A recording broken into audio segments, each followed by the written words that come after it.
सत्संग के अंदर सारे भावों का समाधान, सभी चीजों की कमियां जो है वो सत्संग से पूरी होती है। सत्संग बहुत रूप है सत्संग के। भगवान के नाम का स्मरण करना उसको भी सत्संग का है। जहां चार सज्जन आदमी, बढ़िया आदमी, विचार आदमी बैठ करके कोई चीज का निर्णय करते हो वो भी सत्संग है। यानी सच्चाई का निर्णय करना, न्याय करना, सत्य और असत्य का निर्णय जब जहां पर होता है वो भी सत्संग है। जहां ये एक व्यवहारिक बात है, व्यवहार के अंदर भी हम निर्णय लेते हैं क्या सही है क्या गलत है। कई बार वाद विवाद हो जाते हैं। वाद विवाद मित्र भाई भाई में हो सकता है, पड़ोसी पड़ोसी में भी हो सकता है। तो उस विवाद को हम जब यहां भी नहीं सुलझा पाते तो किसी अधिकारी के पास ले जाते हैं। अधिकारी के पास क्यों लेके जाते हैं? क्योंकि अधिकारी के पास जो समझ है वो हमसे थोड़ी ज्यादा है और हमारे जो उसके पास अधिकार है वो हमसे ज्यादा है। जब उसके पास हमारे से ज्यादा अधिकार होता है, समझ ज्यादा होती है, तो फिर हम उस पर भरोसा करते हैं कि हमारे लिए न्याय करेगा, हमको सत्य और असत्य में निर्णय करके हमें को सत्य दिलाएगा, हमारी सच्चाई को जागर करेगा। उस सत्य को प्रकट करना यह भी एक सत्संग है। ये कानून के दायरे में आता है।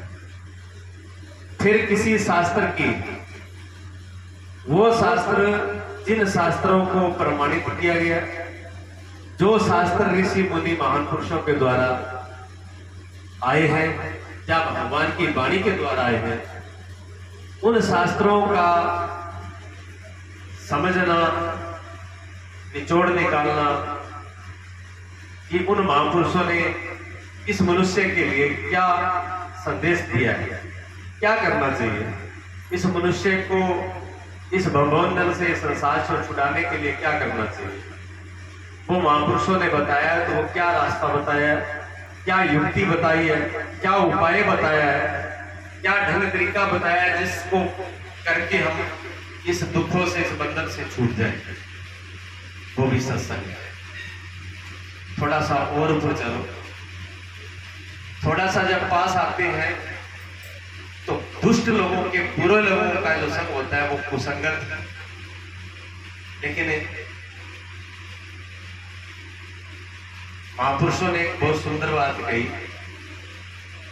कि बुरा देखन मैं चला और बुरा न मिला कोई, जो मन खोजा आप ना तो मुझसे बुरा न कोई। जब बुराई को देखने के लिए मैं संसार में खोजने चला तो मुझे संसार में बुरा कोई नहीं मिला। बुरा संसार को बताने वाला, बुरा दूसरे को बताने वाला वो मेरा मन। मेरे मन के अंदर जब बुराई आ जाती है तब मुझे दूसरा बुरा दिखने लगता है। मेरे मन में क्रोध होता है तो मुझे सारी दुनिया में क्रोध की भावना। अगर मेरे अंदर ईर्ष्या और द्वेष है तो मैं उसी ईर्ष्या और द्वेष से दूसरे को तोड़ता हूं। मेरे अंदर अगर शक की भावना आ गई, संदेह आ गया कि इस बात में कुछ गड़बड़ है, अगर मेरे मन के अंदर ये डाउट हो गया तो फिर ये बीमारी मेरे अंदर शुरू हो जाएगी। तो इसका जो कारण वो मेरा मन है और मन से मैं परेशान हूं। जब मन से मैं परेशान हूं तो समाधान बाहर खोजना बेकार है। समाधान हमको अपने अंदर ही खोजना पड़ेगा, अंदर खोजना पड़ेगा। तो मन का जो संग है, मन के साथ जो हम एक हो गए, मन का जो हमने साथ किया है वो हमको भटकाता है। इसलिए महापुरुषों ने कहा कि पहले तो अपने मन का साथ छोड़। अपने मन का साथ छोड़ने के लिए क्या करना पड़ेगा? सबसे उत्तम सबसे सरल उपाय है। हमारी भाषा में, आपकी भाषा में आप कहते हैं जब कोई आदमी अपनी मनमर्जी कर लाग जाए, गुरु है मनमुखी है, आप ये बोलते हो ना, वो आदमी मनमुख है और डुगरू है, ये मन में वो ये करे, अकल तो ही बड़ी कोई। आप ऐसे शब्दों का प्रयोग करते हैं। जब आदमी मन के पीछे ज्यादा लग जाता है, मन से ही सब कुछ करने लगता है, मन को ही देवता, भगवान और गुरु मान लेता है, और मन की करने लगता है, दूसरा लगता है मैं मेरा मन और जीव में अपनी मन की करूंगा। जब ऐसा समझते हैं तो वो व्यक्ति मनमुखी है, वो व्यक्ति डुगरा है। दूसरा व्यक्ति जो मनमुखी नहीं है, जो कहते हैं गुरुमुखी है, गुरुमुखी व्यक्ति जो है वो मन के संग को बहुत जल्दी त्याग सकता है। शर्त एक ही है मनमुखी गुरुमुखी की। गुरुमुखी की शर्त एक ही है, कहते हैं गुरु को तन मन धन अर्पण कीजिए। जब दीक्षा होती है, जब गुरु का शिष्य का जब संबंध जुड़ता है, गुरु और शिष्य का जब संबंध जुड़ता है, तो वहां सबसे पहली शर्त यही है कि दक्षिणा चढ़ानी होती है। और दक्षिणा पैसे, कपड़ा, फल फूल नहीं, वो प्रतीक है, वो तो प्रतीक है समझाने के लिए। फूल को हिंदी में कहते हैं सुमन। क्या बोलते हैं? सुमन।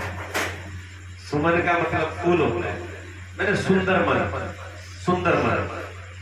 फूल जब हम अपने सदगुरु को अर्पण करते हैं तो उसका मतलब है तो अपने मन को, इस मन को सदगुरु के चरणों में चढ़ा देना। अगर वो कहे कि मैं कैसे चढ़ा दूं, ये तो बुरा गंदा है, कितना ही बुरा है, कितना ही गंदा है, तो चढ़ा दे। चढ़ाने के बाद में वो सुमन हो जाएगा, वो मन पवित्र और शुद्ध अपने आप ही हो जाएगा। किसके? गुरु के प्रताप से, गुरु की कृपा से, गुरु के प्रताप से शुद्ध करना उनका काम है। लेकिन तेरा पहली शर्त है चढ़ा देना, लेकिन हम पहली शर्त पूरी नहीं करते। तन भी तेरा, धन भी तेरा, सब कुछ है तेरा, और तेरा तुझको सौंप दे, क्या लागे है मेरा। ये हम कहते जरूर हैं लेकिन सौंप नहीं पाते। इतना कहने के बाद 1 मिनट बाद में दुकान में घाटो लायक बरसा, खेत में घाटा लग गया, चिंता पकड़ जाती है। जब कोई न कोई अहम पकड़ जाएगा, थोड़ी देर में बोलेंगे लेकिन वही पहुंच जाएंगे। ये सिर्फ जबान का है, यहाँ का नहीं। यहाँ से अगर वास्तव में आप चढ़ा दे मन को गुरु के चरणों में, तो ऐसा हो नहीं सकता कि मन शुद्ध ना हो, मन पवित्र ना हो, मन शुद्ध न बन जाए।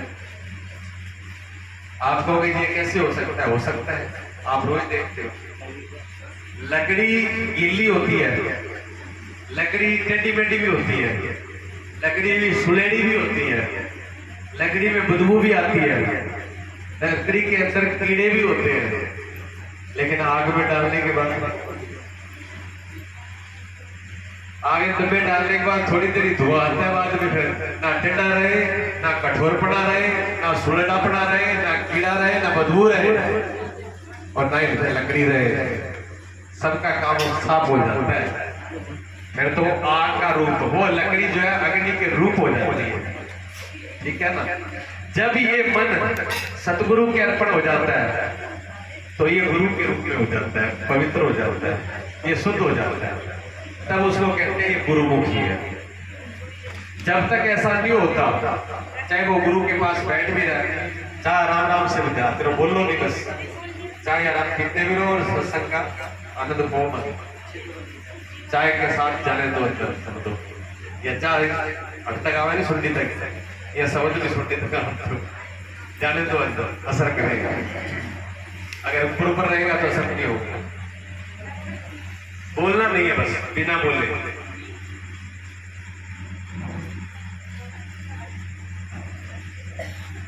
हमारा कहने में और करने में जब तक भेद है, बात बढ़ेगी नहीं। राजा जनक का आप सभी ने नाम सुना, और राजा जनक प्रसिद्ध राजा थे, और राम जी का भी राजा जनक के साथ संबंध रहा है। दशरथ और जनक जी का सगा संबंधी का संबंध है, लेकिन राम जी के लिए वो पिता धर्म के पिता है। तो राम जी के लिए राजा जनक धर्म के पिता है, माता सीता के पिता है, तो राम जी के भी पिता है। बड़े धर्मात्मा थे, बड़े पुण्यशाली थे, बड़े सत्संगी थे। 12 महीने 24 घंटे हर दिन सत्संग होता था, लेकिन मन संतोष नहीं हुआ। राजा जनक जी को संतोष नहीं हुआ। राजा भी हूं, धन भी है, संपत्ति भी है, राज दरबार, दास दासिया, रानी सब कुछ है, सत्संग भी करता हूं, लेकिन संतोष नहीं है। जो चीज मैं चाह रहा हूं वो भी मिली नहीं है। यानी अभी मुझे भय है, और भय सबसे बड़ा एक ही होता है। कारण अनेक हो सकते हैं, लेकिन भय एक ही चीज का होता है, वो है मृत्यु, मौत। सिर्फ भय मृत्यु को होता है, और किसी का भय नहीं होता। लोग कहें जी सांप उतर लगा है, सांप उतर लगा है, कि सांप का खाना उतर लगा है, सांप उतर कोई भी खाना उतर लगा है, कुछ खाना उतर लगा है कि भी खाए जेल चढ़ जाए वो भी उतर लगा है, क्या कोई खा ले वो भी जेल चढ़ भी उतर लगा है, या तो और भी जानवर खा जाए कोई डर कोई। उस जेल से डर लगता है कि जेल से अब मर जाएंगे, इसका भय है। मैंने कारण तो मरने का, मूल जड़ मरने की है। चाहे शेर का डर हो, गोली का डर हो, दुश्मन का डर हो, उसके पीछे जो डर है वो मृत्यु का डर है। मृत्यु का डर जब तक रहेगा तब तक हमारे अंदर कमजोरी है, तब तक हमने जो चीज प्राप्त करनी है वो प्राप्त नहीं करी।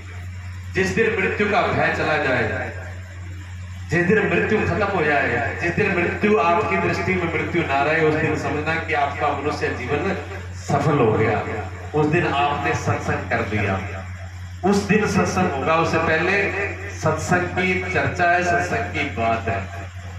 लेकिन जब अमरता प्राप्त हो जाएगी, सत्य में जिसका कभी विनाश नहीं होता, सत्य में जिसकी मृत्यु नहीं होती, सत्य में जो कभी भी मिटता नहीं है, 3 काल में, ना आगे ना पीछे ना अभी, पहले भी था, अभी भी है, आगे भी रहेगा।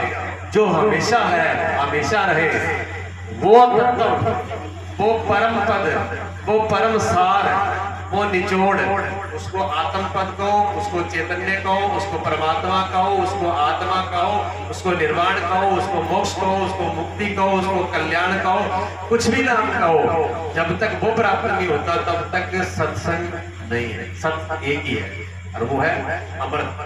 अमृत है परमात्मा का स्वरूप, यानी आत्मा ही अमर है, और कोई चीज अमर नहीं है दुनिया। आत्मा को छोड़ दिया हमने और अनात्मा में आ गए, आत्मा को छोड़ दिया अनात्मा में आ गए। दूसरे शब्दों में सत्य को छोड़ दिया असत्य में आ गए, सत्य को छोड़ दिया असत्य में आ गए, आत्मा को छोड़ दिया अनात्मा में आ गए। आत्मा क्या है और अनात्मा क्या है? जितनी भी चीज मरने वाली है बस सारी अनात्मा है। शरीर आज तक किंगा भी जिंदा है क्या? जिंदा हो मुर्दा हो गई क्यों माता जी? जिंदा हो मुर्दा बताओ। ये बॉडी जिंदा है मुर्दा है बताइए क्यों जी? सत्संगी हो तो थोड़ा उत्तर दो ना। हाँ ना कोई गलत है तो कोई बात कर देगा तो दंड थोड़ी जाएगा। गलत आ रहा तो गलती आने दो, लेकिन जवाब दो तो मुझे मुर्दा। शाबाश मुर्दा सही बोला है। सत्संगी यही तो सत्संगी का लक्षण होता है। सत्संगी आदमी तो समझ ही जाता है। गहरे से नहीं गया, पूरी गहराई में नहीं गए कोई बात नहीं, लेकिन इतनी बात तो निश्चित है कि मुर्दा है। ये मुर्दा है, आप मशीन है नहीं, आप मशीन है आप बंद हो जाए तो बड़ी आवाज इतनी गुंजाई को नहीं है, पर आप मशीन में जान थोड़ी है कि मशीन में जान भरी मुर्दा है और लोग टुकड़ो है। ये लोह का टुकड़ा है। ये कूलर चल रहा है ना, ये लोअर प्लास्टिक का है, ये लोअर प्लास्टिक का, इसमें जान नहीं है, लेकिन फिर भी आदमी बड़ी हवा देने लग रही है। वो आदमी ने खड़े कर दी आती हवा खातर, थोड़ी देर में थक जा रहे नकल ला रहे न फर्क ये करता है वो करता, पर पूरी एक साल हवा नहीं देता वो। लेकिन ये बेचारा पूरे हवा कितना बड़ा सेवादार है। देखो जब तक इसको बंद नहीं करेंगे ये चलता ही रहेगा, हवा देता ही रहेगा। लेकिन मुर्दा है, जान नहीं है। मशीन में जान नहीं है, लेकिन फिर भी जान है। जान इसमें किसकी है? बिजली की, करंट की, पावर की, उसकी जान है इसमें। उसी से ये काम कर रहा है। अगर करंट वहां से काट दो तो लो करते रहो, कोई काम नहीं करेगा। कोई करंट है उसमें जो मुर्दे में, तो वो करंट अलग है, ये मशीन अलग है। करंट और मशीन एक नहीं है, दो है। बिजली अलग है, बिजली का यंत्र अलग है। बल्ब अलग है, बल्ब के अंदर जो लाइट है वो अलग है। बल्ब तो कांच का टुकड़ा है, बल्ब एक कांच है, बीच में एक हवा डली है, बस और कुछ नहीं है। लेकिन उसमें जो करंट है वो उससे काम करता है। अच्छा, बल्ब को इसको हटा दिया जाए, इसको, इस यंत्र को हटा दिया जाए, बैग को हटा दिया जाए और फिर इसमें करंट लगाओ, काम नहीं चलेगा। दोनों के सहयोग से काम बनेगा। दोनों का सहयोग जरूरी है। ये यंत्र भी चाहिए और इसमें करंट भी चाहिए। यंत्र और करंट दोनों को मिलकर के ये काम कर रहा है, ये बात सत्य है। लेकिन इससे बड़ी सत्य ये है कि करंट ये नहीं है, ये समझ में आ जाना चाहिए। जो करंट मेरे आत्मा, जो आत्मा है वो ये शरीर नहीं है। चेतन जो है, जिंदा जो है वो आत्मा है, और जो मुर्दा है वो शरीर है। और शरीर मुर्दा है, मन भी मुर्दा है, बुद्धि भी मुर्दी है। इस जितना भी है सारा सिस्टम मुर्दा है, ठीक है ना। इसलिए जब कोई आदमी मर जाता है, जब कोई आदमी मर जाता है, मरे हुए आदमी को सभी लगभग सारा देखा होगा, बॉडी देखी है ना सभी, क्यों बात है बिना के देखते। किसी मृत प्राणी को जरूर देखा होगा, जानवर को ही देखा होगा, इंसान को नहीं देखा। जब आदमी मर जाता है, अगर ऊपर से उनको देखेंगे तो क्या आंख, कान, नाक, चमड़ी, जीभ की चीज मर जाएगी। ऊपर से देख के बताया जा सकता है भी मर गया। आंख भी वैसी है, कान भी वैसे ही, हाथ भी वैसे ही, शरीर भी वैसे ही। ताजा ताजा अगर कोई मृत्यु हो तो चेहरे में चमक भी उतनी होती है। लेकिन डॉक्टर एक बात से घोषणा करता है, श्वास बंद हो जाए। श्वास बंद हो जाए तो कहते हैं जी प्राण निकल गया, श्वास बंद हो गया।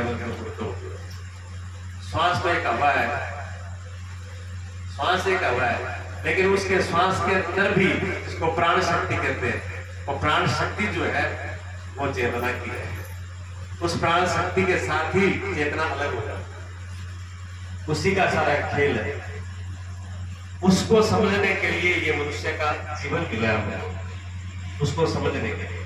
राजा जनक एक बहुत सत्संग करे, बहुत कुछ सुना, बहुत बड़े बड़े विद्वानों से विचार विमर्श हुआ, लेकिन आज चीज हासिल नहीं हुई। ये मुर्दा और ये जिंदा दोनों अलग अलग नहीं हुए।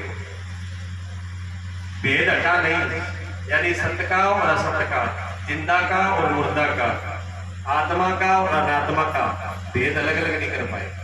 समझा तो दिमाग तो समझो, दिमाग से जितनी बात आप ही समझ रहे हो तो राजा जनक क्यों नहीं समझेंगे? वो तो बहुत बड़े धर्मात्मा और राजा थे, वो भी समझ गए थे कि आत्मा अलग है, शरीर अलग है, मैं चेतन हूँ, मुर्दा हूँ। लेकिन निर्णय नहीं हुआ। कई बार अनाज हुआ नहीं घर में, अनाज का रेतों में लड़ हुआ, बरीक हुआ वो रेतों। आप मैंने समझ भी लिया कि वो अनाज बरीक रेतो है, खाने में किरकिरी आवे, खावा या किरकिरी आवे, खाने में आनंद बोली आवे। अब बात समझ में आ गई, पर इतनी समझ आना है कि वह किरकिरी निकल गई होगी। इतनी समझ आने तो किरकिरी नहीं निकलेगी, किरकिरी तो निकालनी पड़ेगी। किरकिरी को निकालने के लिए उपाय करना पड़ेगा। वो इतना बरीक रहता है, इतना बरीक रहता है, और वो अनाज के साथ चिपक गया है। छान लो, छानो तभी वो निकला होगा, क्योंकि वो चिपका हुआ है साथ में। और बरीक इतना है कि हाथ से चिमटी से हटाओ तो चिमटी से निकलता नहीं है। फिर कोई तीसरी युक्ति लगाई जाएगी, तो क्या करें कि इसको धो दो, पानी के अंदर अच्छी तरह रगड़ के धो दो, तो इसका रेता छूट जाएगा, अनाज को धो लिया जाता है। तो कोई ना कोई युक्ति बरती उसको अलग करने के लिए। युक्तियां बहुत लगाई, लेकिन सही युक्ति नहीं पहुंची राजा जनक ने। राजा जनक इसी समस्या में अटके रहे। फिर राजा जनक ने घोषणा करी, देखो राजा बुद्धिमान होते ही राज चला रहे, एक घोषणा करी कि जो मुझे इस मुर्दे से अलग करके मेरे को आत्मज्ञान करा देता है, मेरी आत्मा को अलग बिल्कुल स्पष्ट कर देता है। मैं जहां जाऊं भी ये आत्मा मुझे साक्षात हो जाए, मैं आत्मा को खुली आंखों से देख सकूं।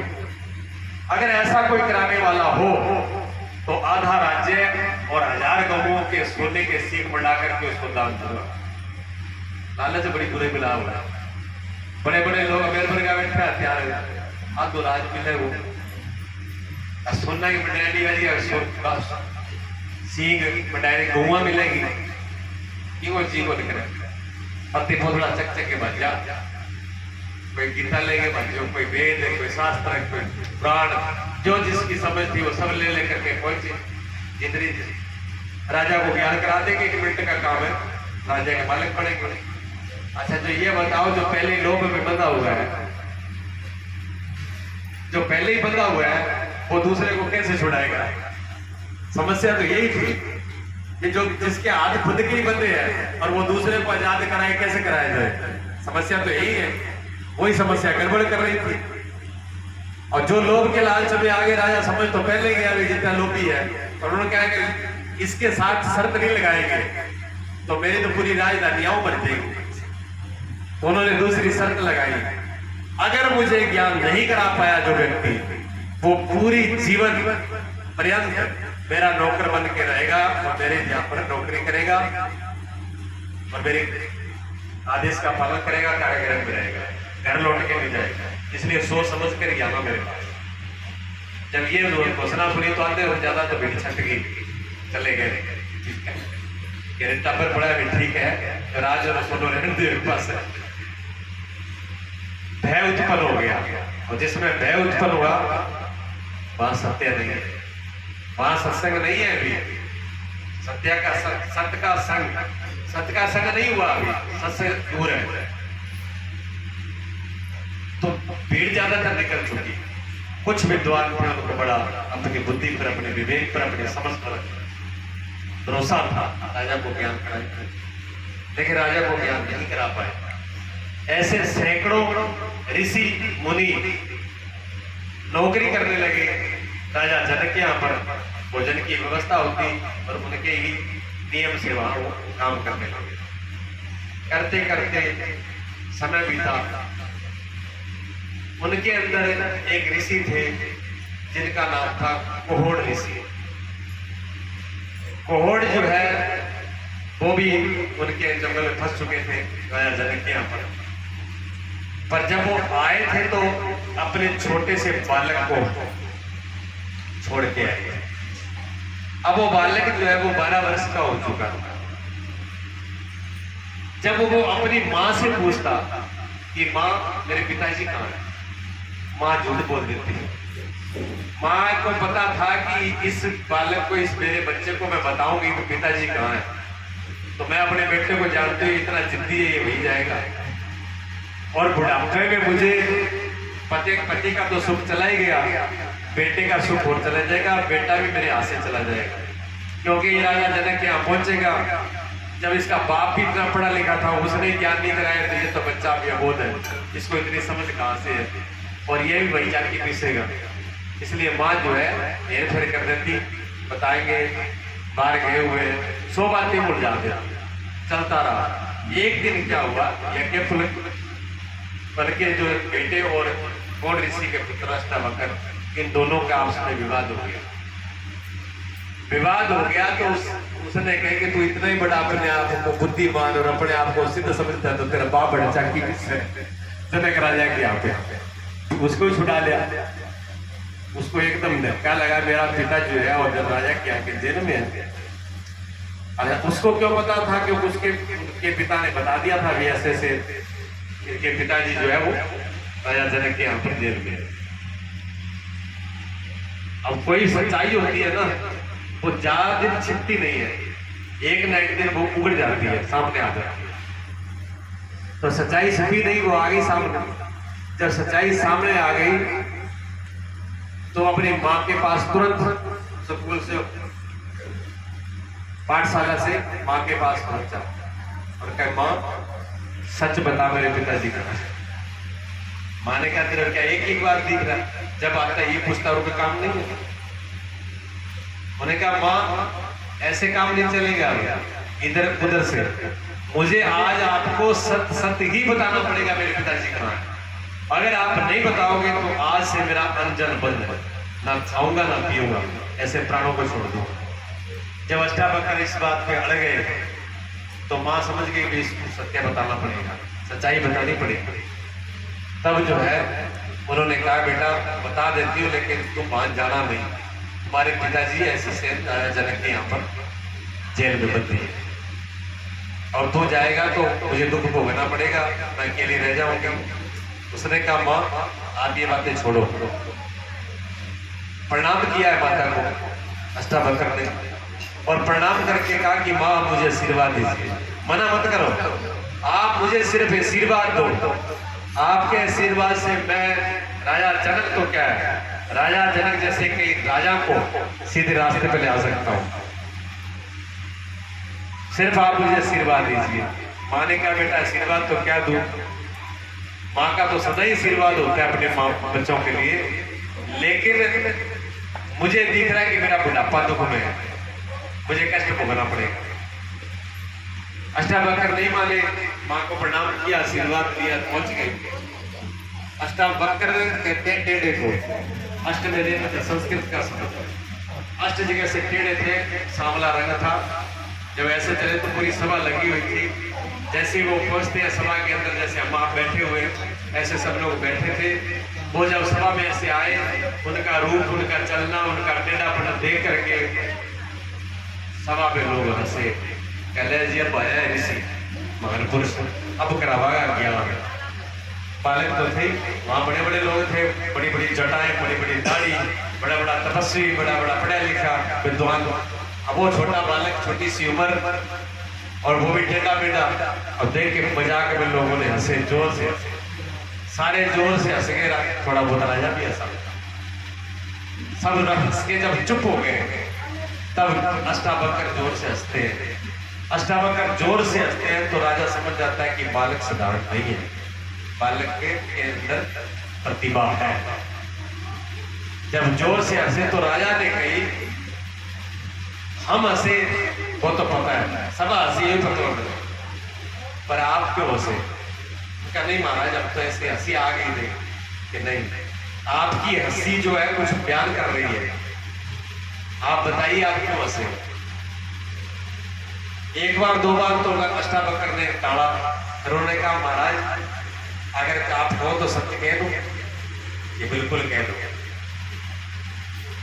मुझे हंसी इस बात से आई कि ये राजा मूर्ख है, ये जो जितने बैठे हुए चर्मकार, चमड़ी की परख करने वाले, ये इनसे ये सत्य चाहता है, ये आत्मज्ञान चाहता है, ये अमल करेंगे। जब इतनी बात बोली, जो इतने पढ़े लिखे विद्वान और बड़े बड़े कुलों के थे, और उनको कोई कहेंगे चर्मकार है, जूती का ठण है, चमड़ी का परख वाला है, चोट तो लगेगी कि बड़ा आदमी कहते वो नीच है, सब चोट तो भी लग गया, तो चोट तो लग रही थी।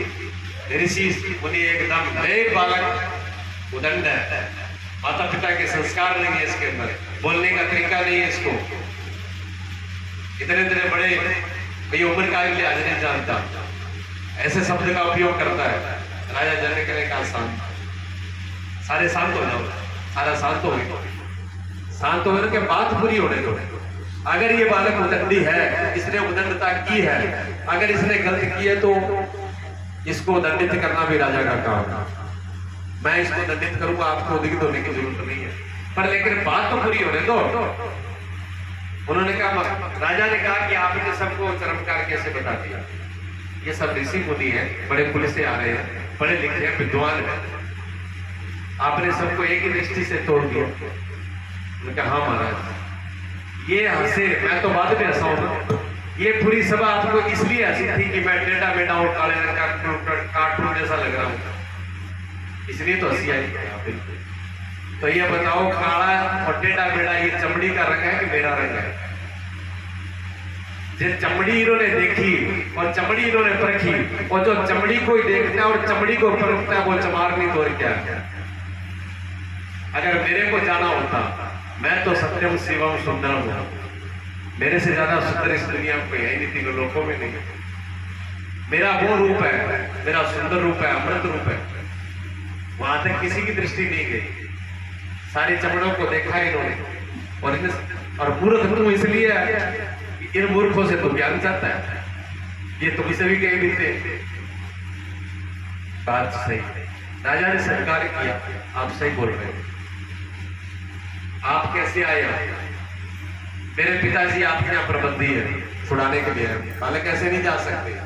मेरी शर्त आपको शर्त मालूम है, हम आपको ज्ञान कराएंगे, मालूम है नहीं कराओगे तो पिताजी की यहाँ पर चक्की पीसनी पड़ेगी साथ में। मंजूर है तो ठीक है, मंजूर है तो आप ज्ञान कराइए, और हम आपके पिताजी को भी आजाद करेंगे और राज्य भी देंगे। तो ठीक है, शर्तें मंजूर हो गई। शर्तें मंजूर हो गई तो उन्होंने कहा ज्ञान कराओ। अष्टावक्र राजा जनक जो 70 साल के थे और राजा थे, और अष्टावक्र जी 12 वर्ष के थे, बालक। अष्टावक्र ने कहा वास्तव में मैंने मूर्ख तो बहुत देखे हैं, पर तुम्हारे जैसा मूर्ख नहीं देखा भरी सभा के अंदर। अब अष्टावक्र मतलब ऐसा शब्द बोले कि राजा को आर पार हो जाए। राजा ने कहा बात तो ठीक है, लोग मंत्री संतरी खड़े, उन्होंने कहा महाराज थोड़ा ज्यादा ही बोलना वाले, दंड देना चाहिए। उन्होंने कहा साथ रहो, जो बालक बोल रहे हैं ये तो किसी वजह से बोल रहे हैं। तो उन्होंने कहा जी मैं कैसे मूर्ख हूं? तो उन्होंने कहा ये बताओ, पूछने वाला कौन होता है, बताने वाला कौन होता है? कि पूछने वाला शिष्य होता है और बताने वाला गुरु होता है। तो गुरु का स्थान कहाँ होता है और शिष्य का स्थान कहाँ होता है? कि गुरु का स्थान ऊपर होता है, शिष्य का स्थान नीचे होता है। तो कहता है चेला तो ऊपर बैठा गद्दी पर, गुरु नीचे खड़े जमीन पर। क्या यही सत्संग किया आज तक? जिंदगी में इतना ही सीखा है, इतनी समझ आई है? राजा ने कहा गलती होगी, क्षमा चाहता, गलती है मेरी, क्षमा चाहता हूँ। राजा उतर के नीचे आए और अष्टावक्र उस गद्दी पर जाकर के बैठे। आज तक उस गद्दी पर कोई नहीं बैठ पाया, इतने ऋषि मुनि आए लेकिन वहां कोई नहीं बैठा।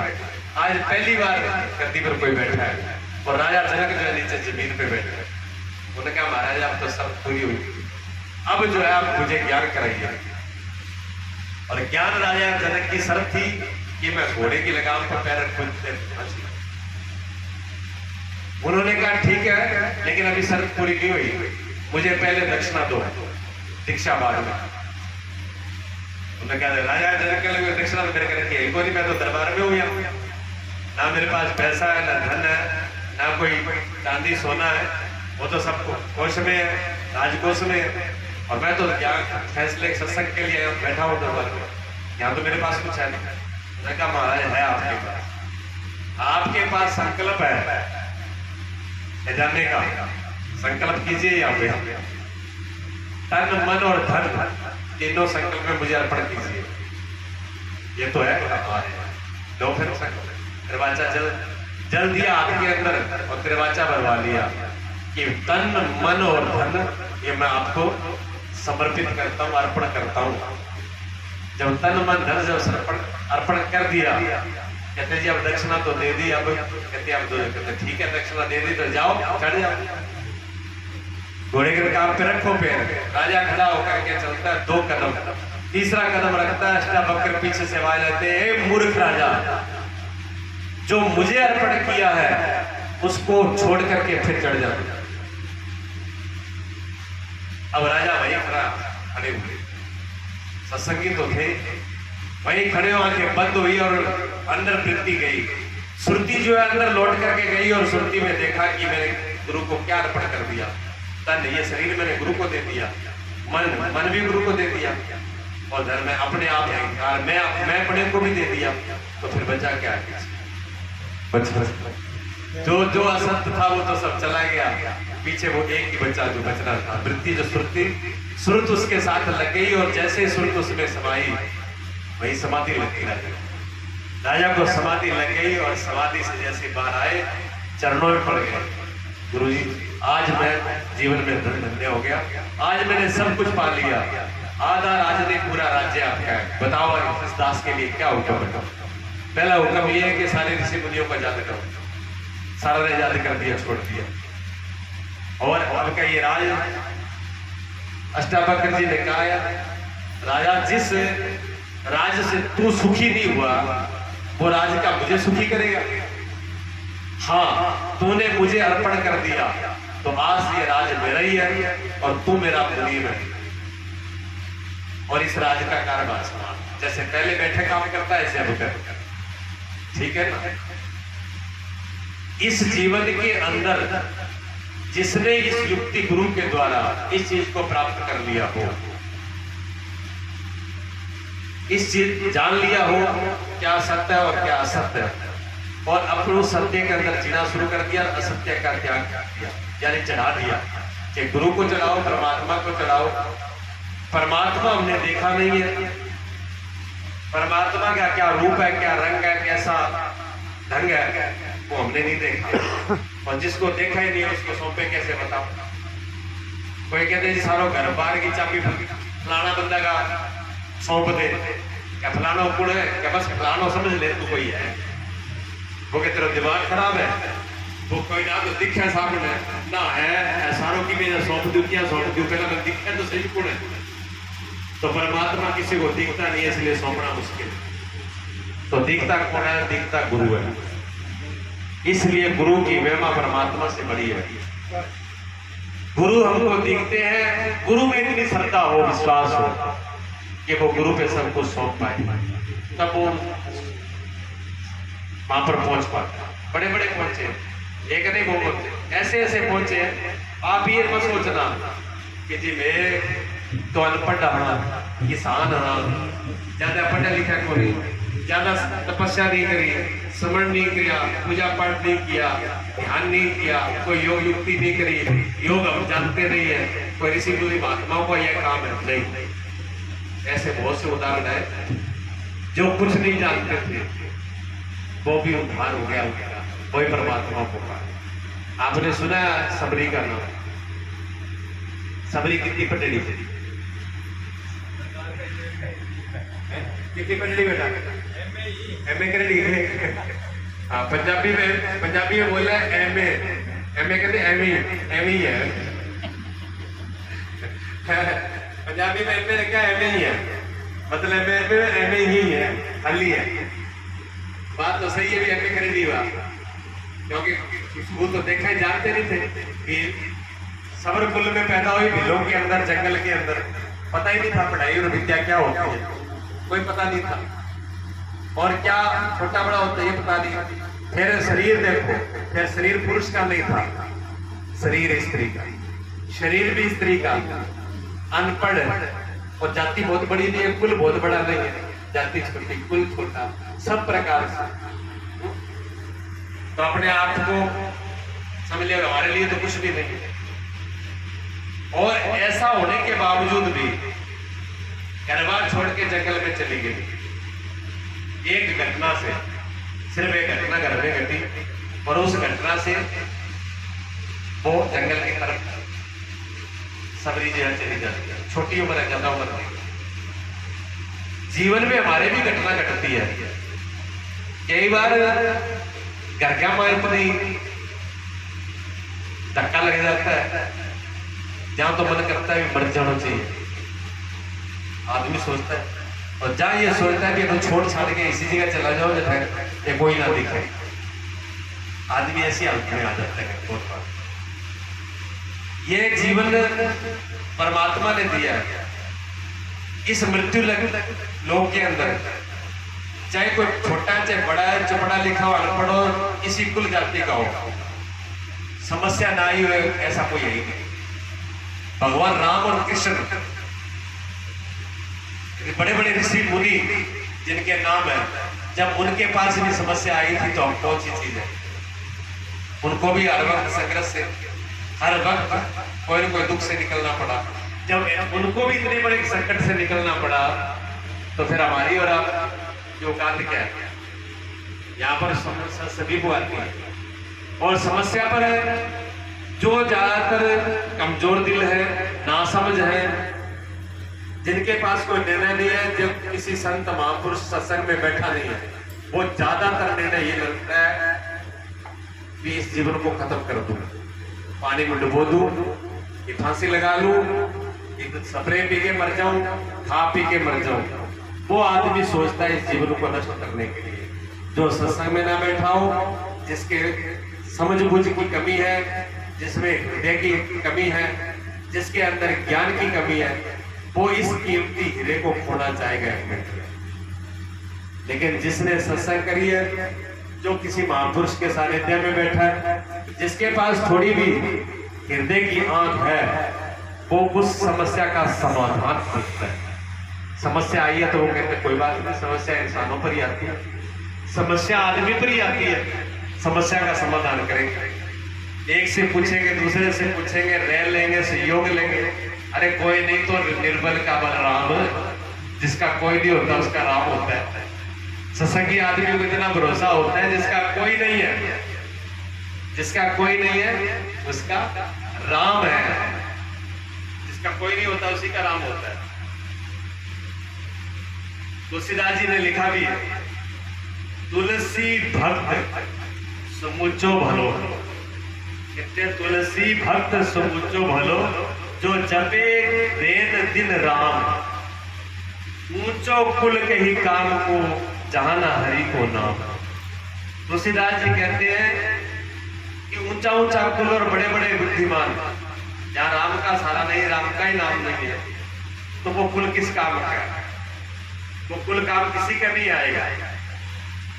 दिन रात जिसका जीवन दिन रैन हरि का ध्यान धरे, फिर और कोई ध्यान रहे न रहे, रसना पर अगर तेरा नाम रहे, जग में फिर नाम रहे न रहे।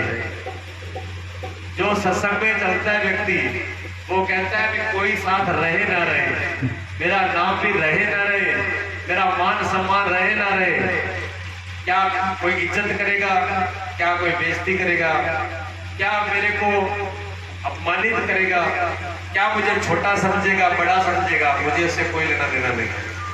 मेरा परमात्मा से मेरा संबंध बना रहे, मेरा परमात्मा के साथ मेल बना रहे, मेरा राम जी के साथ स्मरण बना रहे, मन मंदिर में धन श्याम रहे, झूठा धन धाम रहे न रहे, ये झूठे धन धाम रहे न रहे, लेकिन मन मंदिर में धन श्याम रहे, दिन रैन हरि का ध्यान रहे, फिर और कोई ध्यान रहे न रहे, मेरी गोविंद संग पहचान रहे, फिर और कोई पहचान रहे न रहे।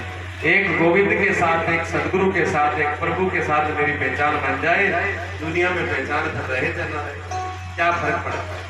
तेरी करुणा का गर्व है मुझे, तेरी कृपा पर मुझे एक गर्व है, एक अभिमान है, एक भरोसा है, तो वो तेरी करुणा पर है, तेरी कृपा पर है। क्यों? मैं बहुत अपराधी हूं, मैं बहुत बड़े पाप किए हैं, मैं जन्मों जन्म से भटका हुआ हूं, मेरी कोई औकात नहीं है, मैं कुछ करने लायक नहीं हूं। प्रभु मेरे पास तो कुछ नहीं है, मुझे पता है, पर तेरी कृपा पर मुझे भरोसा है। तेरी कृपा से मैं कितने बड़ा अपराधी क्यों ना हो, तब भी मुझे क्षमा कर दे। देखा पूतना जब भगवान को विष पिलाने जाती है, क्या वो जीने के लिए पिलाती है? भगवान को मारने चाहती है। विष पिला करके भगवान को मारने के लिए गई थी, लेकिन भगवान की करुणा और दयालुता देखो कि जो मारने के लिए, भगवान जानते हैं कि मुझे मारने के लिए आ रही है, तो क्या कहा? बेशक मारने के लिए। भगवान की करुणा देखो कैसी है, दृष्टि देखो कितनी है। अगर हमारे आपके जैसा कोई होता तो कहता राण बड़ा से क्या पहले तो वो रटो काटो, कोई ना कोई उल्टा ही सोचते। लेकिन भगवान की सोचो, दृष्टि और स्वभाव देखो उनका, सोचने की कल भगवान कहते हैं चाहे कुछ भी हो, ये पिलाने के लिए, दूध पिलाने के लिए आई तो मेरी माँ ही बन के आई थी ना। और माँ जब आए, माँ का पद तो बहुत बड़ा, जब ये माँ ही बन गई और अपनी माँ से बढ़ करके इसको अगर पद नहीं दिया तो फिर मेरी करुणा क्या है? भगवान की ऐसी करुणा, ऐसी दया कि माँ से बड़ा पद उस पूतना को दे दिया। ये दयालुता है, ये कृपालुता है भगवान की। तो जिसका इतना भरोसा हो, गर्व हो, कहते हैं तेरी करुणा का गर्व रहे और कोई अभिमान रहे ना रहे। मैंने और कोई भगवान कोई मैं जाति में बढ़ाऊं, मैं कुल में बढ़ाऊं, मेरा बड़ा नाम है, मेरी बड़ी इज्जत है, मैं बड़ा पढ़े लिखा हूँ, मेरा बड़ा दिमाग है, मुझे लोग पूछते हैं, मैं बड़ा धनवान हूँ, मैं बड़े पद वाला हूँ, सारा कुआ गमा बड़ा है। मेरी एक ही पहचान है कि मेरा मालिक बड़ा दयालु और कृपालु है, वो मेरी रक्षा करता है चारों तरफ से। तेरी करुणा का गर्व रहे और कोई अभिमान रहे न रहे, रसना पर अगर तेरा नाम रहे, जग में फिर नाम रहे न रहे। अगर मेरी जिह्वा पर तेरा नाम है तो फिर और कोई नाम रहे ना रहे। भगवान के सच्चे भक्तों को पल पल में सहारा मिलता है, ना धन ना बल ना साथी हो, दुश्मन सारा संसार बने, जब सब द्वारे हो जाए बंद, तब हरि का द्वार खुलता है। जब सारे दरवाजे बंद हो जाते हैं तब हरि का दरबार खुला होता है। इसलिए कभी भी निराशित मत होना, कभी भी घबराना नहीं, कभी भी दुखी मत होना कि अब इतना बड़ा संकट आ गया, मेरे सारे रास्ते बंद है, मैं क्या करूं। सारे रास्ते बंद होते हैं तब उसका दरवाजा खुल जाता है, उसका रास्ता खुल जाता है। जिसको इतना भरोसा है, निर्बल के बल राम, जो निर्बल से निर्बल है उसका बल क्या है, राम जी, राम ही उसके बल। इतने भरोसे से चलता है। भगवान के सच्चे भक्तों को पल पल में सहारा मिलता है, इस और चलो उस और बचो। कहते हैं इस और भगवान के भक्तों को पल पल पे ही सहारा मिलता है। जो परमात्मा की संज्ञा परमात्मा का भक्त है उसको हर पल में सहारा मिलता है। क्या सहारा मिलता है, इस और चलो इस और बचो। वो बताता है कि बच जाए तो निकल जा, हर भगत बताता है वो। हाँ, बड़े से बड़े दुख में भी बताता है और बच्चों ये आप ही सहारा मिलता है, अपने आप ही, किसी दूसरे से नहीं पूछना पड़ता। सबरी की तरह लो, सबरी की तरह जो व्याकुल हो और प्रहलाद की तरह जो निश्चल हो। सबरी की तरह जो व्याकुल होकर के पुकारता है और प्रहलाद की जो अटल निश्चल। देखो प्रहलाद की छोटा सा बच्चा ही तो है और पिता कितनी शक्ति है, कितना माया है, कितना बल है हर प्रकार का, और एक बच्चे पर बालक पर योग करते हैं लेकिन उसके निश्चय को डिगा नहीं पाते। वो कहते हैं पिताजी खेल सारों की हो पर असली तो हरी है, जो करेगा वो हरी करेगा, हरि के भरोसे से ही होगा। भरोसा देखिए, भरोसा, एक आस, एक विश्वास, एक भरोसा, एक बल, निर्बल के बल राम री। निर्बल के बल एक या एक भरोसा है। और भरोसा कहां से जगा, प्रहलाद जी के गुरु पता कौन है, एक कुमारी थी गले बनने वाली, प्रहलाद जी की गुरु। आवे के अंदर जब गले लगाए तो उसमें बिल्ली के बच्चे धोखे से लगे थे। जब अग्नि दे दी तब अग्नि देने के बाद में होश आया कि मैंने गलती करी, बहुत बड़ा अपराध हो गया, जीव मर जाएंगे। तो हाथ जोड़ करके बैठ गई, हे प्रभु, हे हरि, हे परमात्मा, हे नारायण, रक्षा कर, मेरा अपराध हो गया। और वो वहां से निकल रहा था, मैंने क्यों बूढ़ ली, क्यों नाम लिया, जानते नहीं मेरे बाप को। उसका इस दुनिया में अगर भगवान और राम और कोई ईश्वर है तो मेरा बाप है, अगर माला फेर लिया तो मेरे बाप की फेर, नाम लेना तो मेरे बाप को ले। वो बेचारा हरि और नारायण कहां से आ गया बीच में। उसने कहा बेटा ठीक है, आपके पिताजी राजा है, शक्तिशाली है सारों की, पर असली तो नारायण है, हरि है। अच्छा पक्की बात है ना, क्या कर देगा वो, इसके अंदर बच्चे है वही बचा सकता है और कोई नहीं बचा सकता। तो ठीक है, इसके अंदर बच्चे हैं, कब खोलोगे, 7 दिन बाद।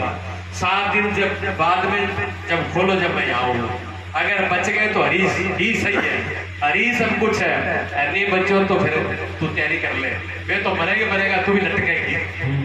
अब बूढ़ी के हुए औरतों को वो तो जा ही रहे थे, पहले तो लगन दूसरे को बचाने की थी, बूढ़ी को पहले तो लगन थी दूसरे जीव बच जाए, लेकिन अब डबल काम हो गया, अगर वे जीव ना बचा तो जाएगी तू भी सही, अब अपने को भी बचाना है, अब लगन बढ़ गई।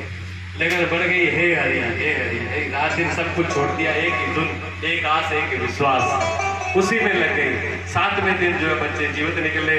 उसी दिन निश्चय हो गया, भरोसा हो गया प्रहलाद जी को, अगर कोई है तो हरि है, परमात्मा है, राम है, और दुनिया में कोई नहीं है। तो कहा पिताजी आप बाप हो, सब कुछ हो, लेकिन हकीकत में तो सब कुछ भगवान ही है, भगवान से बड़ा और कोई नहीं है।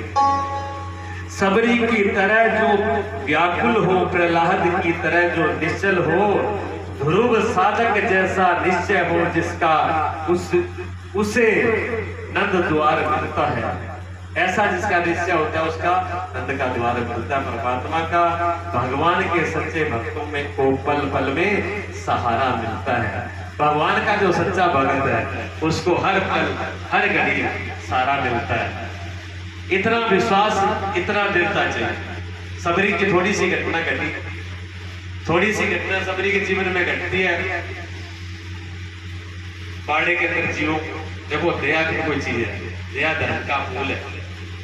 जिस आदमी के अंदर दया नहीं है उसके अंदर कुछ भी नहीं है, सारी चीजें चली जाती है। जीव सारे जंगली खरगोश है, छोटे छोटे सुंदर सुंदर हिरण है, और जीव है बाड़ी में बंद कर रखे हैं। कंधे धोती नहीं थी जंगल में, झाड़ियों के झाड़ों के बड़ा बना रखा था, खूंटा रोक रखे थे, चारों तरफ से रस्सी बांध रखी थी, बड़ बड़ करके। सबरी पूछती है माँ ये इतने जानवर क्यों बंद कर रखे? माँ कहती है बेटा तुझे ध्यान नहीं है, कल तेरी शादी है।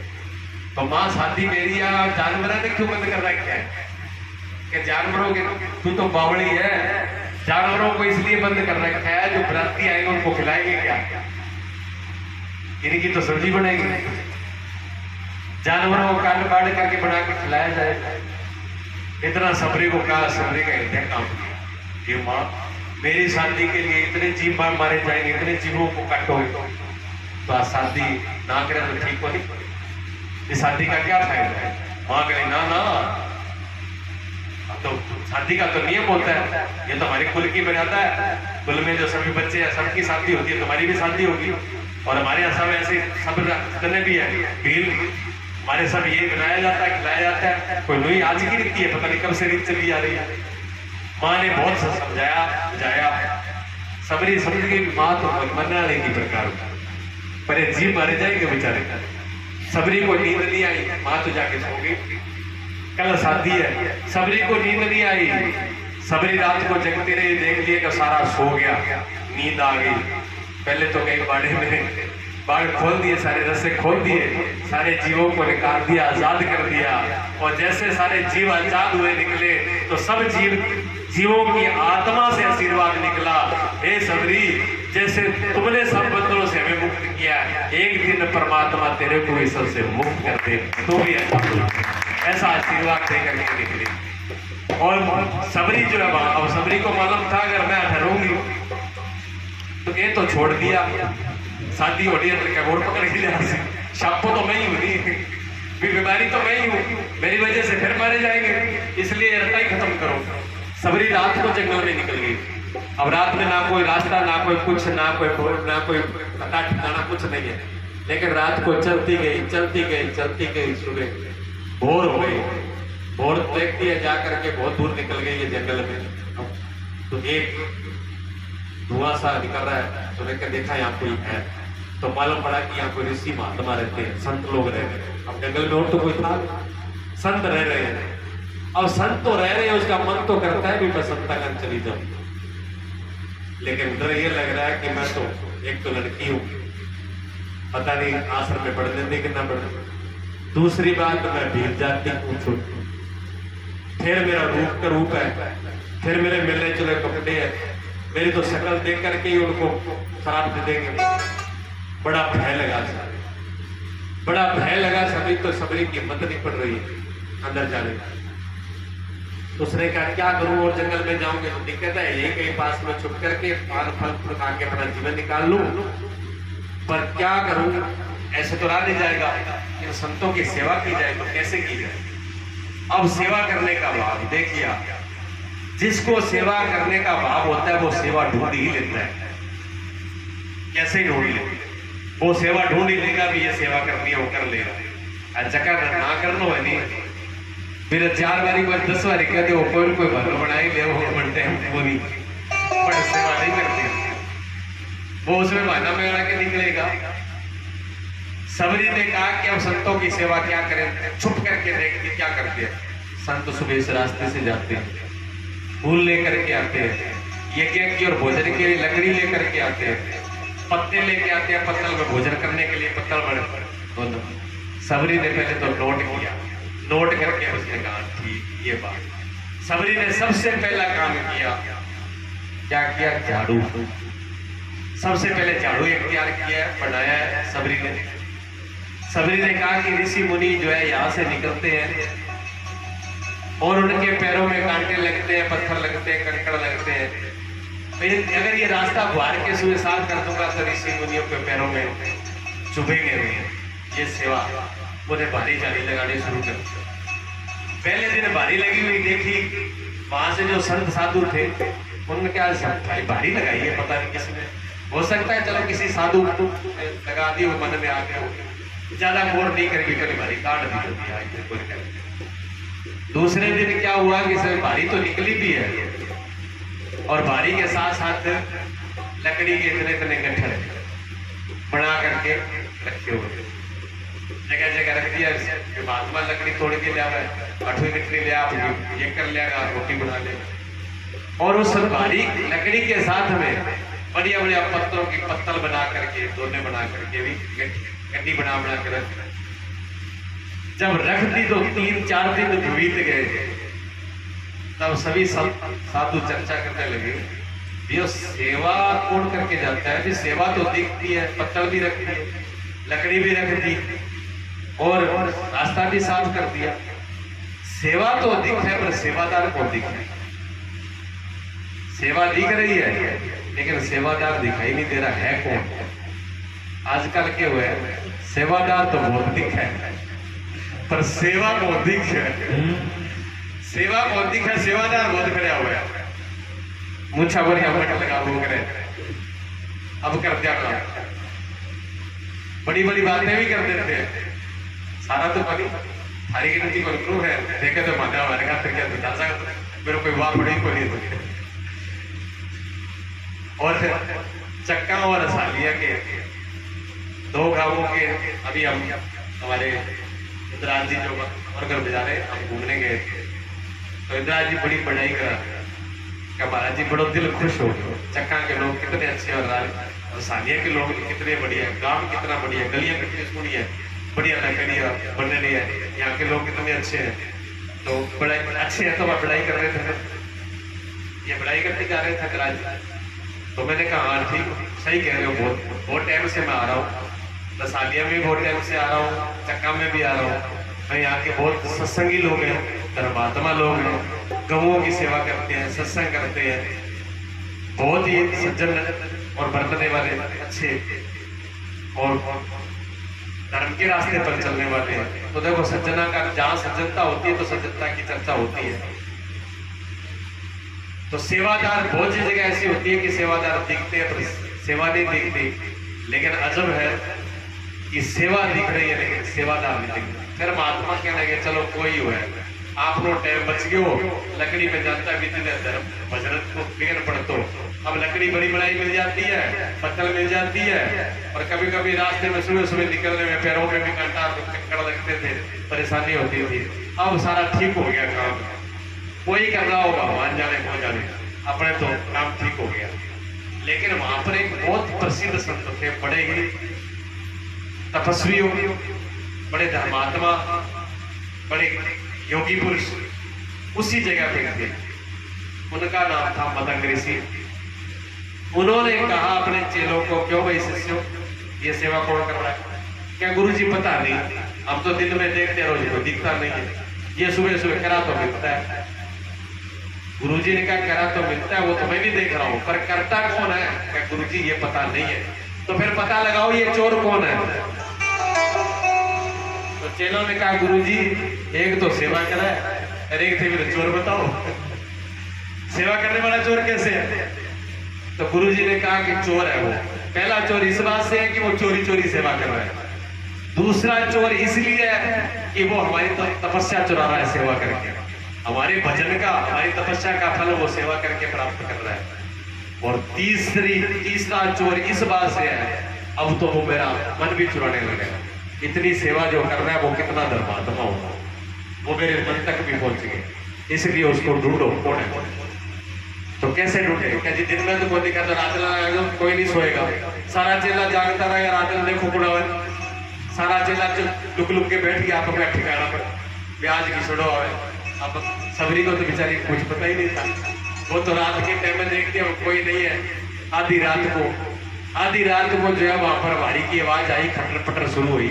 जैसे ही खटर पटर शुरू हुई एक चेला बाहर निकल के आया, उसने कहा हाँ कोई है, उसने आवाज एक गुण है, गुण करते हुए घबरा गई, डामाडोल हो गई। तो दूसरे चेले ने तब तक गुरुजी आ गए, गुरुजी ने कहा कि दीपक जलाओ। दीपक जलाया, दीपक जला के देखते हैं, दीपक जला के देखते हैं एक कन्या का रूप में, एक सबरी का, यहाँ घुटनों तक धोती बांधी हुई है, एक हाथ में झाड़ू है, एक मुंडे में पत्तल लटका रखी है, एक पर दोना लटका रखी है, सिर पर जो है कठड़ी लकड़ियों की बांधी हुई है, और ऐसे जीवन में हाथ जोड़ के ऐसे घबरा गई भी, पता नहीं महात्मा क्या कहेंगे, हाथ जोड़ के कांपती हुई ऐसे खड़ी हो गई है। और मतंग ऋषि कहते हैं बेटा घबरा मत, तुम कौन हो? तो सबरी रो पड़ती है, और सबरी कहती है बस यही मुझे पता नहीं है, मैं तो अज्ञान जीव हूँ, पता नहीं कितने जन्मों जन्मे से भटका हूँ, मुझे कुछ पता नहीं है कि मैं कौन हूँ। बस मैं तो आपसे एक ही प्रार्थना करती हूँ कि इस का अब उद्धार कैसे होगा। और सबरी जो है वह प्रार्थना करती है अपने गुरु जी से।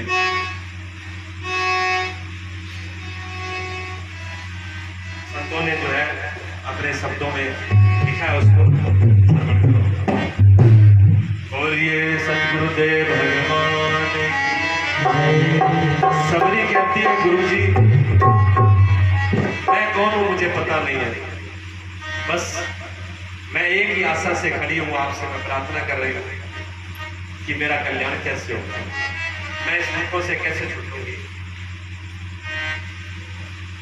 मेरा अवगुण भरा शरीर कैसे तारोगे गुरुजी, कैसे तारोगे। मेरा अवगुण भरा शरीर कैसे तारोगे गुरुजी, कैसे तारोगे। कैसे तारोगे मेरा अवगुण भरा शरीर,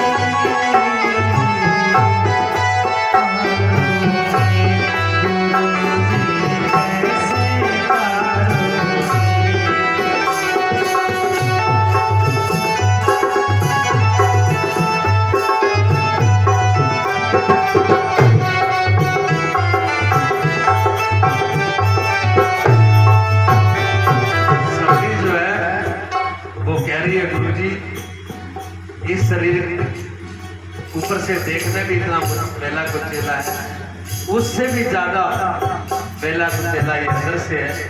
ना इसमें कोई तपस्या है, ना इसमें कोई सेवा है, ना इसमें कोई भक्ति है, ना इसमें कोई गुण है, ना इसमें कोई अच्छाई है। अब आप इसका उद्धार कैसे करोगे? मुझे सिर्फ यही बता दो कि इसका उद्धार कैसे होगा, यही प्रार्थना कर रही है। मेरा अवगुण भरा शरीर कैसे तारोगे गुरुजी, कैसे तारोगे। मेरा अवगुण भरा शरीर कैसे तारोगे गुरुजी, कैसे तारोगे।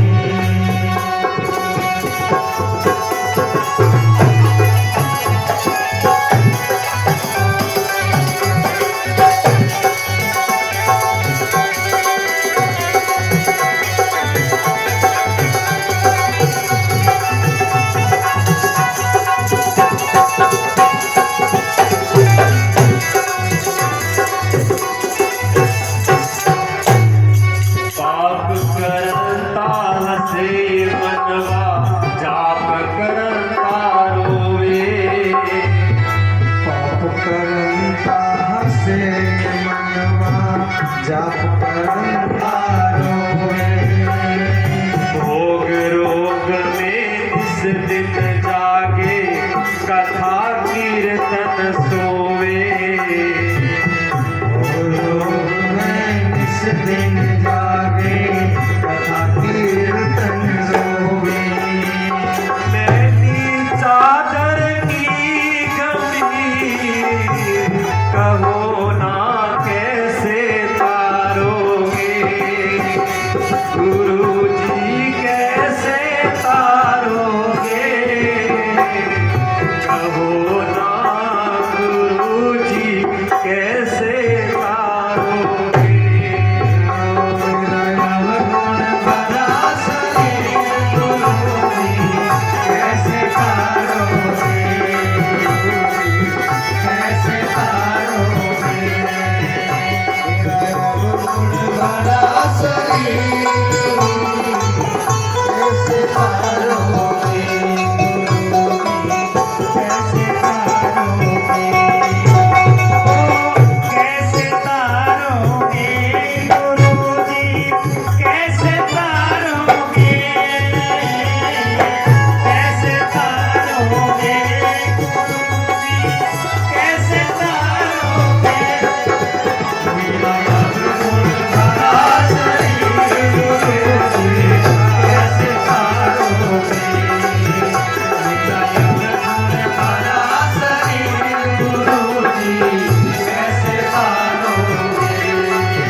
सभी के जीवन में ऐसा होता है।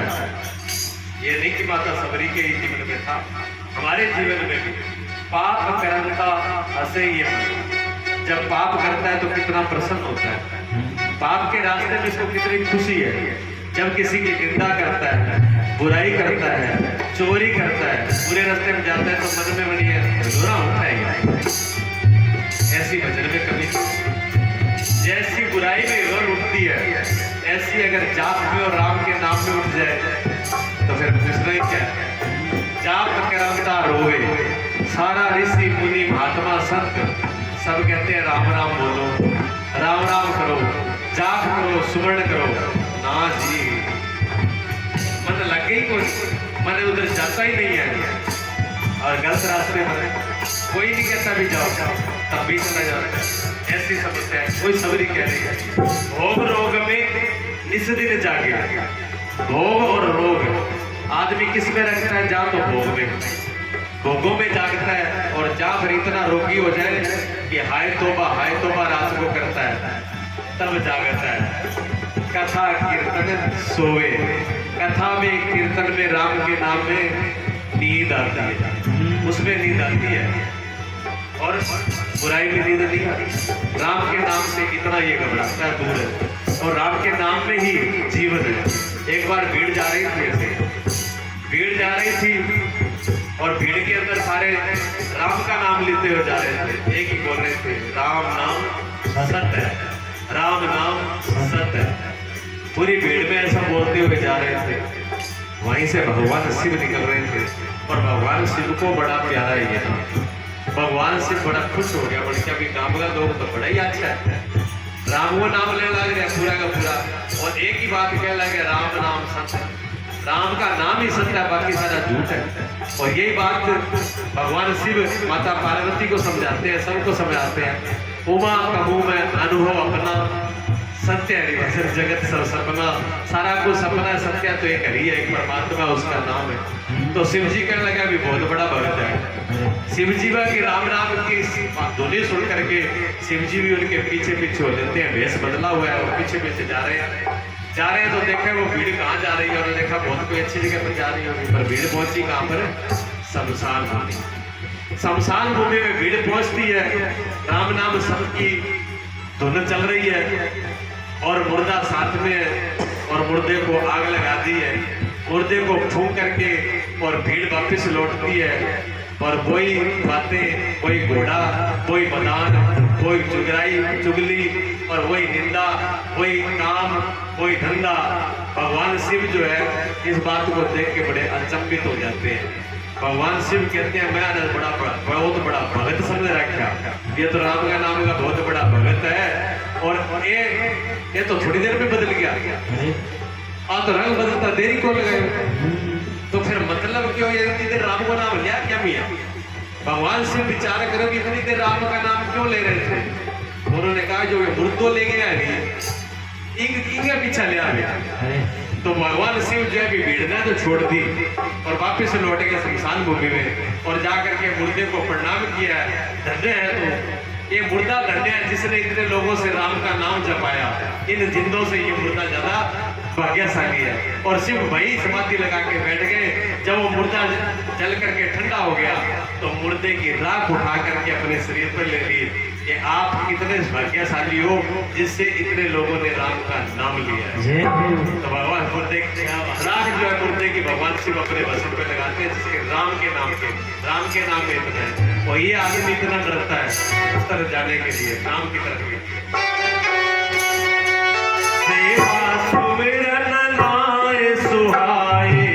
जग पर पंच मन भावे, सेवा सुमिरन नाय सुहाए, जग पर पंच मन भावे। राम नाम से जी कतरावे, पल पल काम सतावे। राम नाम से जी कतरावे, पल पल काम सतावे। ऐसी उलट पड़ी तकदीर, कहो ना कैसे तारोगे। ऐसी उलट पड़ी तकदीर, कहो ना कैसे तारोगे। अवगुण भरा शरीर से तारोगे, गुरु जी कैसे तारोगे, गुरु जी कैसे तारोगे। कैसे तारोगे, गुरु जी कैसे तारोगे, कैसे तारोगे, कैसे तारोगे।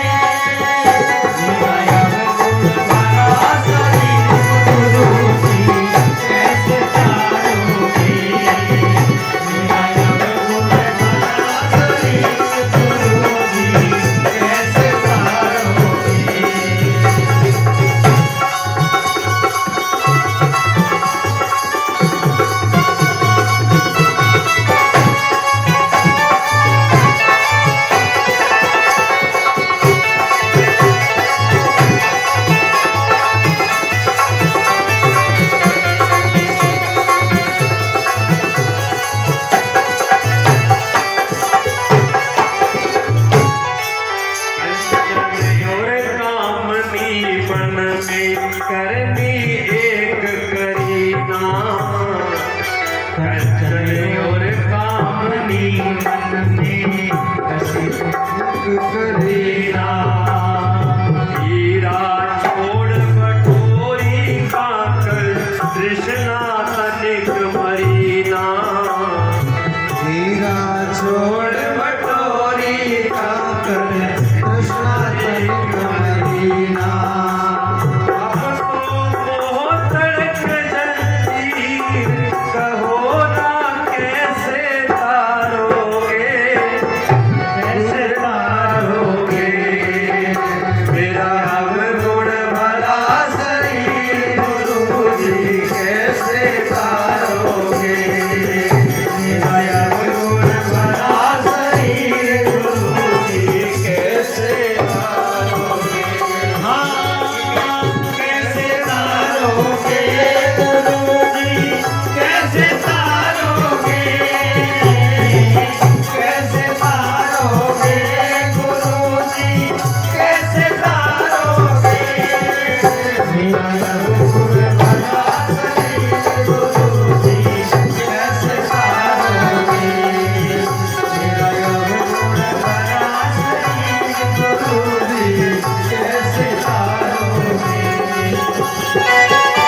बोलिए सतगुरुदेव भगवान की जय हो। सेवा सुमरन नाहे सुहाए जग प्रपंच मन भावे।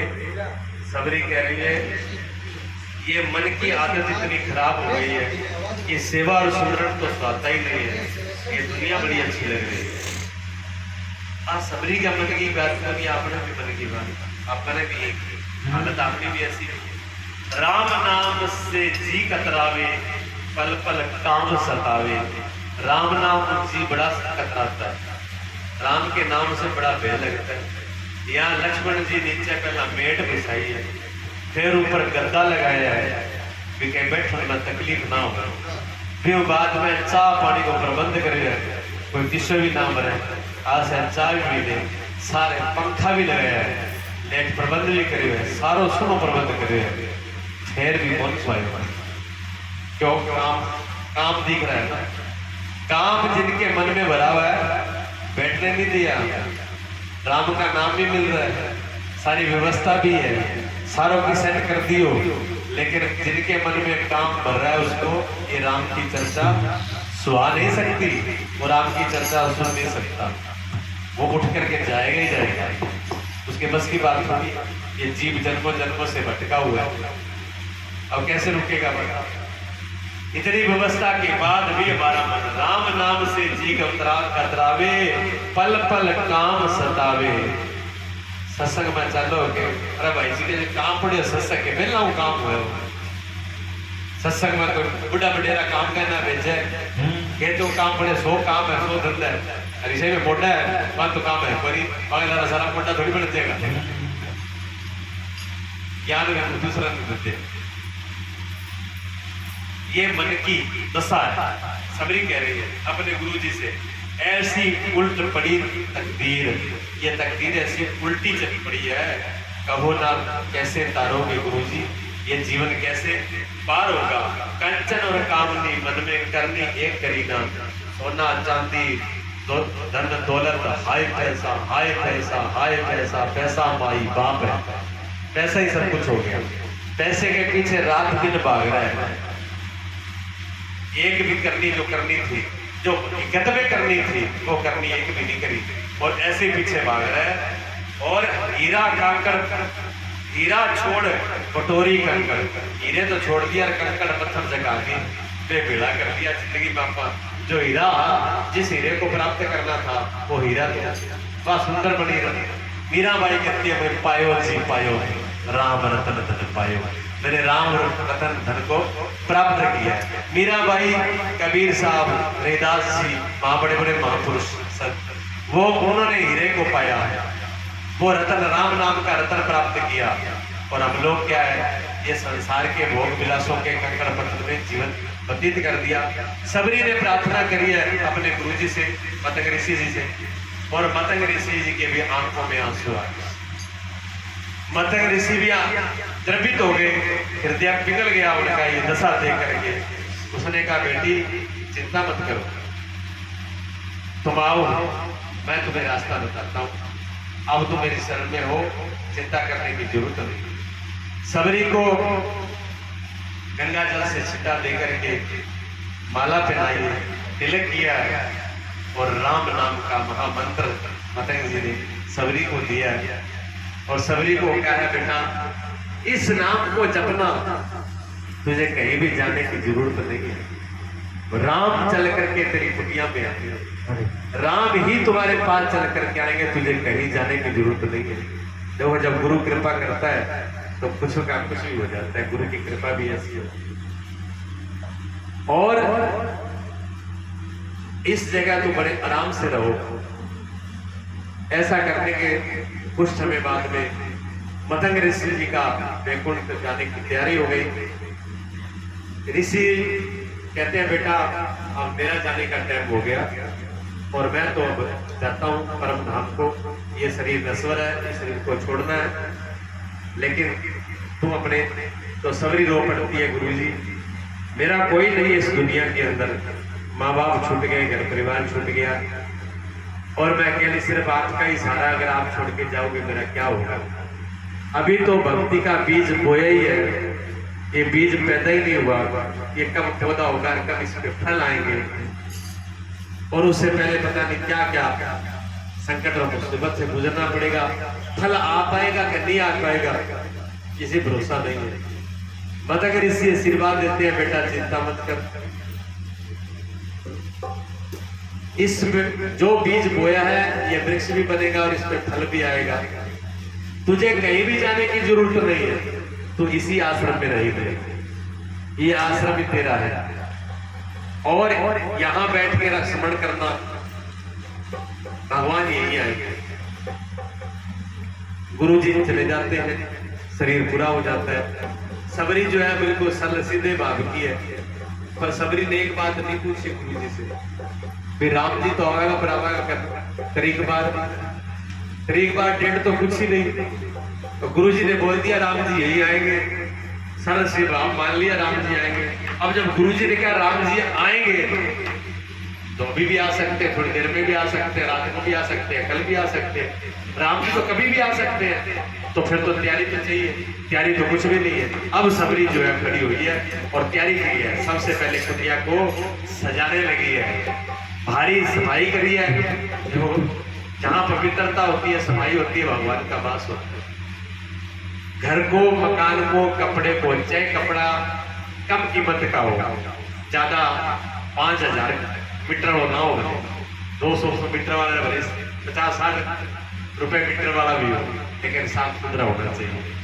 जरूरी नहीं कि आपके राजाओं जैसे महल हो, आपकी झोपड़ी भी हो, लेकिन वो भी सुंदर होनी चाहिए, वो भी सफाई से होनी चाहिए।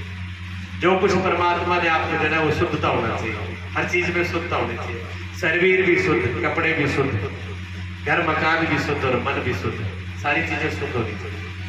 शुद्धता है जहाँ पवित्रता है, परमात्मा होते हैं। अब सबरी ने सुधारना शुरू किया है। सबरी जो है अपनी उस कुटिया को, गुरु जी के घर को खूब सजाती है, बारी जारी करती है, फूल पत्तियां लगाती है और फूल बिछाती है। अब ये सब करने के बाद सुंदर सा आसन बनाती है, भगवान को बिठाऊंगी। इतना होने के बाद फिर सोचती है वो तो सारो कर दिया, वो आगे तो खिलाऊंगी क्या, खिलाने का तो प्रबंध चाहिए, तो खिलाने के लिए फिर बढ़िया बढ़िया जंगल में और बेर होते, बेर ले आते हैं, और बेर कहते हैं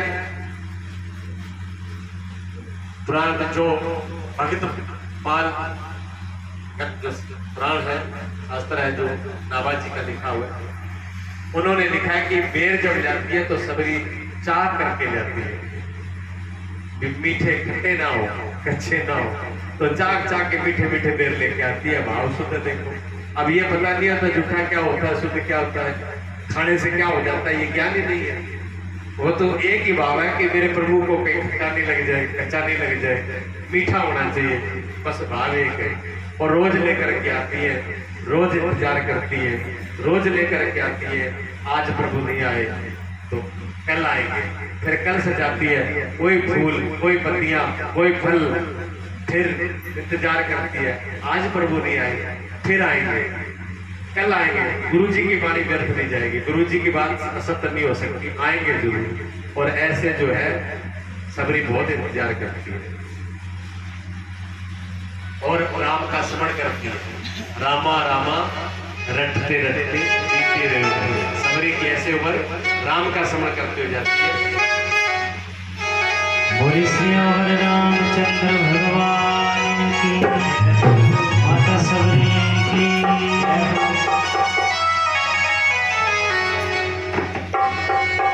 हो रामा रामा रटते रटते बीती रे उमरिया, रामा रामा रटते रटते बीती रे उमरिया। रघुकुल नंदन कब आओगे, मिलती प्रीत करिया, रामा रामा रटते रटते बीती रे उमरिया।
हाँ, रोज सवेरे वन में जाकर रास्ता